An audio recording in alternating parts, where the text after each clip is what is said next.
So one of the defining moments, I think, in early church history is when the Quorum of the 12 Apostles go on a mission to England. What does Documents Volume 7 tell us about this? Documents Volume 7 has several documents that reveals a great deal about the 12's mission to Great Britain. The Apostles Brigham Young, Heber C. Kimball, Parley and Orson Pratt, Wilford Woodruff, John Taylor, and George Albert Smith departed from Nauvoo in 1839. They had quite the difficult journey to Great Britain. One of the documents we have in Documents Volume 7 is a letter, a really detailed letter from Heber C. Kimball to Joseph Smith, where he describes his condition leaving with malaria on this trek from Nauvoo to New York and then to Great Britain. He has moments where he's very ill. In fact, at one point almost dies on the journey. He describes the towns he passes through. He describes also the successes he's going to experience, sharing the gospel all along the way. Fascinating document. Once the 12 are in Great Britain, they have great successes preaching the gospel. We're fortunate to have a conference held in October of 1840, which tells us that there are 3,500 British converts, which is about 500 more than are in Nauvoo at the time. Several of those apostles were, relatively young men and had families. What was the impact of them being on these missions to their families back home? We're fortunate to have some correspondence between the apostles and their families back home. Most are staying in Nauvoo.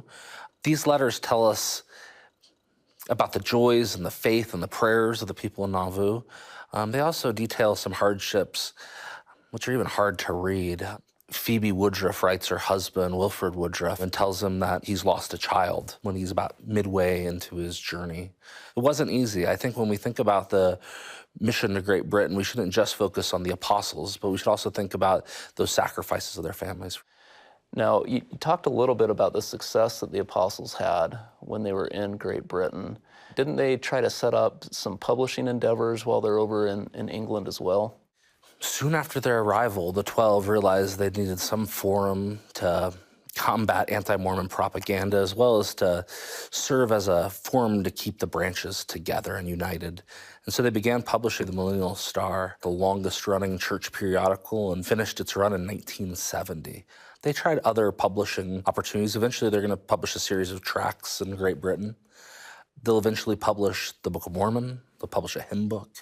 All these things to make it possible for the saints in Great Britain to have all of the learning opportunities that the saints have in Nauvoo. So what else do we learn from the documents in Documents Volume 7 about this mission to England? Joseph received about 5 letters from the 12.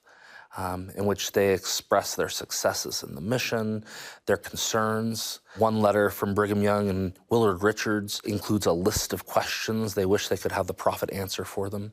The December 15th, 1840 letter from Joseph Smith to the 12 is a response in his words to several communications he's received from the 12 that he hasn't yet found the time in a very busy schedule in Nauvoo to respond to. But he writes a beautiful letter to the 12 in December in which he describes the new doctrine of baptism for the dead. He describes plans to build the temple. He excitedly tells them that the first 100 saints from Great Britain have arrived in Nauvoo. And for me, one of the most meaningful passages, Joseph Smith asks them to pray for him. I hope that many saints will take the opportunity, particularly to spend time with some of these letters from Joseph and the 12, that really brings to light the first mission outside of the continental United States.